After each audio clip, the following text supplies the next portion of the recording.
Ito naman, si Kuya number 2. Magpakilala ka na sa Madlang People. What's up, Madlang people? Ako po si Ron, 56 years old, taga Quezon City. Ako po ay nagtatrabaho sa isang private company as sales representative. Yung tayo ni Ron, parang chairman eh. Yes. Yung astig ng Baka chairman. Chairman ng... Chairman ng barangay. Pareho silang may H, sir, oh. Yes, kasi si Fe may H din eh. Yes, para may dating. Ganun Parang yung Fong and Jong yan. Oo. Kuya Ron, ano huli ang trabaho ninyo? Sales representative po. Sales representative. Saan po? Private company. Private? Private po. Matagal nyo na pong trabaho yan? 25 years. Wow. Matagal. Wow, loyal ka pala sa kumpanya. Sa trabaho, kumpanya, loyal siya. How about sa relasyon po? Ayan. Galing mo talaga. Loyalty award din po ba? Kayo po ba yun nung panahon na yun ay naging loyal kayo? Oo, naging loyal din naman ako. Ano Pero- pong nangyari? Bakit wala na po siya ngayon? Actually, nagsama muna kami for 2 years. Nagkaroon kami ng anak. And then, yun, napatunayan namin na hindi kami mag-workout, so naghiwalay kami. So pinag-usapan nyo po na hindi mag-workout? Apo, apo. Paano malalaman na hindi mag-workout? Parang yung langaw. Hindi kayo nag-workout ng langaw. Paano doon nyo nalaman na hindi mag-workout? Umabot muna kami ng 2 years bago maghiwalay. Mga misunderstandings Apo, apo. na po. So, paano nyo po na-explain sa anak ninyo na kailangan ninyong maghiwalay? Hindi, na-explain ko sa anak ko yung malaki na siya. Kasi umalis yung mama niya eh. Nag-abroad Naghiwalay po? kami. Hindi. Umalis, naghiwalay talaga kami ng magandang usapan naman. Mutual. Pwede po ba malaman, Sir Ron, ano yung dahilan nung hindi nag-workout? Kasi medyo malawak yung salitang hindi Away nag-workout ba? eh. Away Ano ba ba? yun? May third party? Or may problema sa financial? Ibang paniniwala. Ano pong pwede po? Okay naman kami nung una. Kasi hindi kami magkakaroon ng anak kung hindi okay yung pakikisama namin. Yes po. Kaso po, dumating yung time na parang nare-realize namin na nawawala na yung love. Pero naghiwalay po kami ng magandang Maayos. usapan. Apa. Yan ang importante. Yung napag-usapan nyo nawawala yung love, sino yung una nakaramdam nun na, ay, parang hindi ko. Pareho kami. Sabay po, ganun. Apo. Parang 1, 2, 3, hindi na love, ganun. Hindi naman. Hindi na love. Biglaan. Naramdaman. Minsan nangyayari talaga yun, ano. Minsan pag hindi mo... Hindi. Gusto lang mayroon tayong banding dito. Kasi ayoko munang tanongin si Kuya eh. Kaya ikaw muna yung katato. Minsan kasi nangyayari yung Yes, yung mga fall out of love. Yes, correct. Nang hindi correct. mo inaasahan. Tama yun. At least naging honest sila na hindi na mag-workout. Yes. Kailangan na namin maghiwalay. Yung anak nyo po ay na kanino? Kasama ko dito ngayon, 19 years old na po siya. Oh, Asan si wow! anak mo? Asan? Ayun. Ayun po. Anong pangalan niya? Hello, hi. Anong name mo? Raven po. Raven. Ay, ang ganda Oh. naman. Hello. Ikaw ba nag-convince sa daddy mo na sumali dito? Yes po. Wow! Bakit? Paano mo sinabi? Father's Day gift ba to? Yes. Ah. Oo, Father's Day gift parang ganun ano. Kasi it's time for daddy to move on. Ganun Yes ba yun? po. Yes po. Gusto ko na rin po siya mag-move forward. Oh, ilang taon na bang single ang daddy mo? For almost 18 years. Kasi 20 Oo, na po tama. ako ngayon. Oo, 18 Ano na yun? kasi siya eh. Nakikita mo malungkot ba siya kaya nag-decide ka na isali siya dito? Ganun ba yun?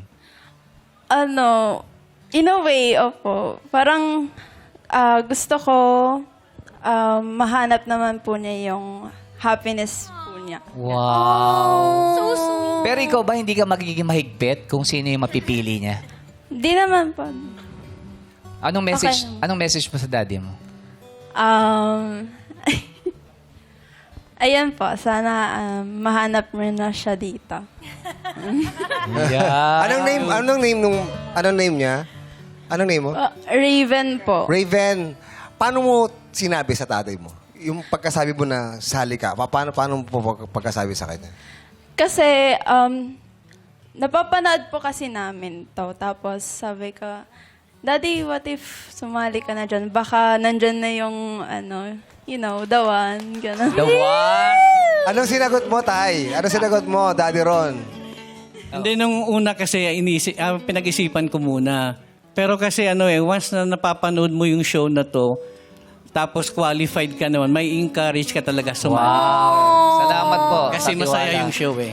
Thank you po. Ang galing kasi nagbibigay ito ng inspirasyon para Yes, sa mga correct. taong nawawalan ng pag-asa magmahal. Tama. Or pagod na kakahanap. Oo, tama. Pagod o takot na magmahal muli. Yes. Doon nga sa doon nga sa audience entrance, kasi doon dumadaan yung mga nag-audition. Pag masakit ulo mo, mawawala yung sakit ng ulo mo. Bakit? Amoy white flower. So, I hate you. giginhawa yung pangalan. Serious para sa mga mga Mag-audition pala. alam mo saan pupunta yun, no? Step in the name of love. Smells Nag-audition. familiar. Oo. May ganun palang clue. Oh, pero nakakatuwa si Raven. Thank you. Oo. Tsaka ang gandang bonding kasi 'di ba syempre ang awkward ng usapan na kausap mo yung papa mo pero ang pinag-uusapan nyo love life niya. Yes. Oo. Paano nga ba i-bring up yung topic? Eh, parang gusto mo rin naman siyang lumigaya. So, Correct. ang ganda na gift sa inyo po ito for Father's Day. Pero may tanong ako kay Tatay Ron. Tatay Ron, kayo po ba ay mahigpit na tatay? Kung sakali si Raven na 18 years old, 20 Pwede- na. 20 na ba? 20 na siya ngayon. 20, may boyfriend na ba siya o papayagan niya siya mag-boyfriend? Wala muna. Pag-aaral muna. Eh, paano? Dinidil niya kayo. Hinahanap niya kayo, hahanap kayo dito ng pwede i-date. Eh, dapat meron din ba siya? Pwede bang ganun daw yun? O hindi pwede? Hindi, nasa kanya na yon. Pero alam ko, ayaw muna niya. School muna. Tsaka, athlete po ba? Hindi naman. Go for gold kasi nakasulat. Ano ba? Athlete ka ba? Hindi. Ay, hindi. Ano lang. Go for gold lang. Oh, Yeah, go for gold, dad. Raven, since gusto mong hanapan si Tatay Ron ng ano bang hinahanap mo sa isang makakasama niya? Syempre yung tanggap din po ako ganun. Oh, syempre package sila ni Daddy Ron. Okay, maraming salamat sa iyo, Raven. Thank you. At maraming salamat sa iyo, Tatay Ron. Thank you Dito po. naman tayo kay number 3. Magpakilala ka na sa Madlang People. What's up, Madlang people? Ito nga pala si Clay, 50 years old, ang gym instructor ng Caloocan City. Oh, kaya pala. Ang ganda ng katawan eh. Buff Oh. na ba? Yung katawan niya talagang pero yung ulo niya parang bayani. Ano? Bakit? Kasi ang seryoso. Ang seryoso kasi ng buhok. Macho, Yung no? mata pa, Macho si oh. Tatay Clay. Eh. Pwede sa pera. Yeah, pwede sa pera. Pwede ba? Naalala ko yung tatay ni Sean eh, di ba? Ay, oo, yung tatay ni Sean, Malaki bodybuilder katawan. din. Bodybuilder. Bodybuilder. Kayo po ba matagal na nag-gym? Yes po. Mga ilan? Almost 10 years. 10 years na. Mahirap po ba ma-achieve yung ganyang katawan? Ano lang po, proper hygiene na, and then mga kinakain, bawal yung puyat. Oh, bawal po yan. Bakit po at the age of 40, tsaka kayo nyo naisipan mag-gym? Nag-gym po ako, dahil nagkakaedad na nga, Oho. gusto kong lumakas yung stamina ko. Yes. Parang change lifestyle. Yes. Pag 40 kasi pag may nararamdaman ka na parang eto na yung time Correct. ko. Kailangan mo nang mag-diet-diet. Syempre, Yes. ganyan. Pero si tatay, ang ganda ng katawan. Parang machong-macho.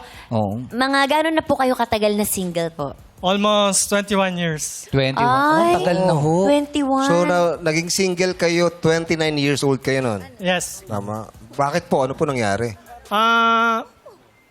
Naging conflict lang, tsaka merong hindi magandang pagkakaunawaan. Ayun. Kaya medyo hindi na nag-work. Hindi, kumbaga nag-workout kayo, pero relasyon hindi nag-workout. Ay, aray! Kaya siya nag-workout. Kaya siya nag-workout. Kasi yung relasyon hindi nag-workout, kaya 29 nag-workout siya. siya nun eh. 40 siya nag-workout. Yes, oo. Para Na-realize dito mahahabol niya yung- Kailangan may i-workout. May anak po kayo. Ayan na. Yes po, meron. Ilan po? Ilan po yun? Isa lang po. 21 years old. Nandyan po siya sa Asan? Asan po siya? Ayun po siya yung nakagrade. Ayun! Yun! Mga anak. Hello. Yan naman na to. Hello. Siya din po ba yung naghikayat sa iyo sumali po dito? Yes po, yes po. Moving up version pala itong Yes. Anong pangalan mo? Ako nga po pala si Julian. Julian. Ayan. Paano mo kinumbinsin papa mo sumali dito? Ano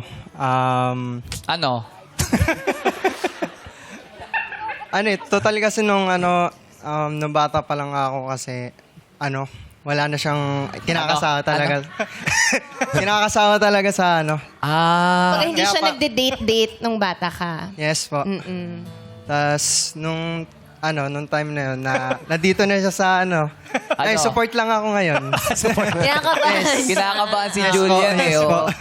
oh. Julian, Pa, si Raven nga pala yung anak ni... Uy! Bawal! Oo. Yes. Bilang supportive children kayo. Oo, Pinabati supportive namin eh. kayo. Oo, Maganda diba? rin makakita ng Oo. gano'n, di ba? Yes. Papakilala lang. Tapos, Julian, Raven, po magpapatato kayo kay Renzo. Supportive Yung children. pangalan niyo. Pangalan lang nila. Hindi naman. We love you, Jong. Yung Yes. ini Kuya Ron sa'yo nung pinakilala mo si Julian. Sabi niya, ay, kakasabi ko lang eh. Alam mo, Studies muna. alam mo, pag ang di naman ako magdidesisyon yan, Oo. di ba? Pinakilala ko lang naman. Mas Tama. kaya magkaroon ng maraming kaibigan. Yes. Pero Julian, makuha ka raw sa tingin, sabi. Iba tingin ni Kuya Ron eh. Oh. Pero, Sabi ni sabi Kuya naman Ron. ni Clay, makuha ka sa katawan ko. Laki ng katawan. Pero Julian, mayroon ba mensahe sa tatay mo? mensahe ko lang sa'yo pa, good luck. Ano yun? Good luck. And I hope na baka dito na. Yun. Ay, eto na. Ay, Gusto ko lang Ay, maano. ano Gusto yan, ko, Kuy? kasi syempre, yung anak mo, hindi mo kasama rito. Si Renzo. Si Renzo. Hindi mo kasama na 8 years old. Okay. Kasi syempre, gusto makilala ni Faye itong tatlong to. Kung ikaw, i-flex mo yung tatay mo, Julian, Sa bestie ano lang, i-flex mo kay Faye? Ano? Mga magandang katangian. Yung best quality ng Bakit papa pinagmamalaki mo ang tatay mo? Ano ba meron siya? mo. Etong papa ko, blank-blank. Yun nga. Ito po, si Papa is, adorable and mahalagain. Then, ano siya, kumbaga, motivational siya sa health. Lalo na. Nai-inspire ka ba sa kanya? Yes, Parang po. ganun. Namomotivate siya sa magandang kalusugan. Yes. So, Tanongin natin si Raven. Raven, Flex mo si i-flex mo yung papa tatay mo. mo. Wala ka sa Anong gusto tatay mo ko. sabihin? flex mo yung tatay mo. Si Daddy, isa po siya sa pinaka mabait po na taon nakilala. Like, mabait po talaga siya. Matulungin po siya. Like, pag may nakikita po siyang nahihirapan, tinutulungan niya po. Wow. Iba talaga pag nag-flex ang babae, no? Siyempre.